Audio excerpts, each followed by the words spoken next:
Tongs are an essential piece of kitchen equipment, and the difference between a good pair and a bad pair is in the details. So Adam's here to break it all down for us. You know, they're almost like an extension of your hands, They Julia. are. There were a couple of new models on the market. We were curious, so we put together this lineup of 8 different sets of tongs. The price range was $12.88 up to $19.99, and they were all 10 or 12 inches long.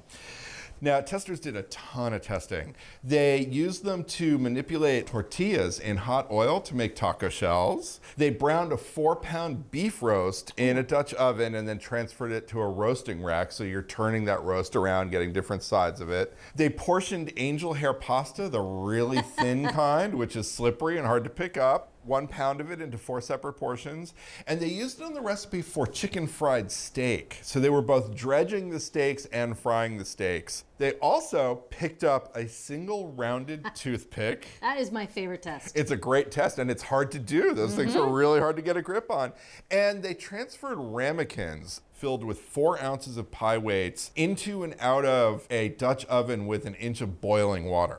They also had a wider group of testers come in from throughout the office into the kitchen and use these tongs to take a bunch of asparagus 1 spear at a time off of a roasting sheet when they were roasted, put them on a serving plate, and to repeat that angel hair pasta test. Now, I want you to give these a try. See what you think. All right. I like the color. That's all right. Yeah, now check these out. Oh, yeah.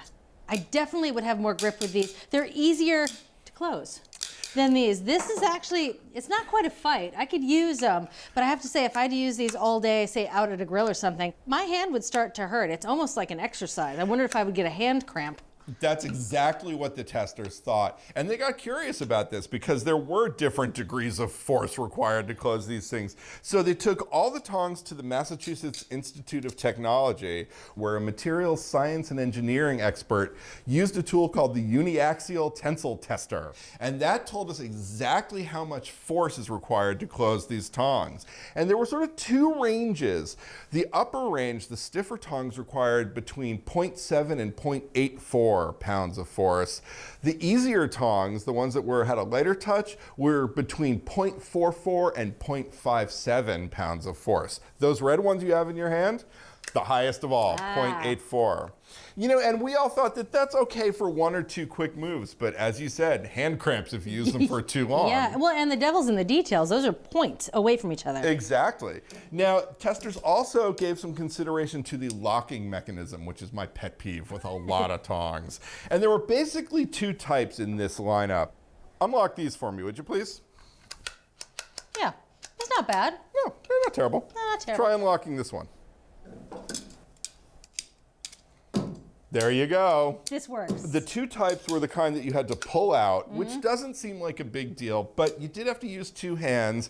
And this type where you just push it in. You're sauteing something, you reach over, grab your tongs, you have 1 hand, done. Exactly. A seemingly minor difference, but if you're at critical mass in a recipe or juggling a bunch of stuff going on, that actually does make a difference.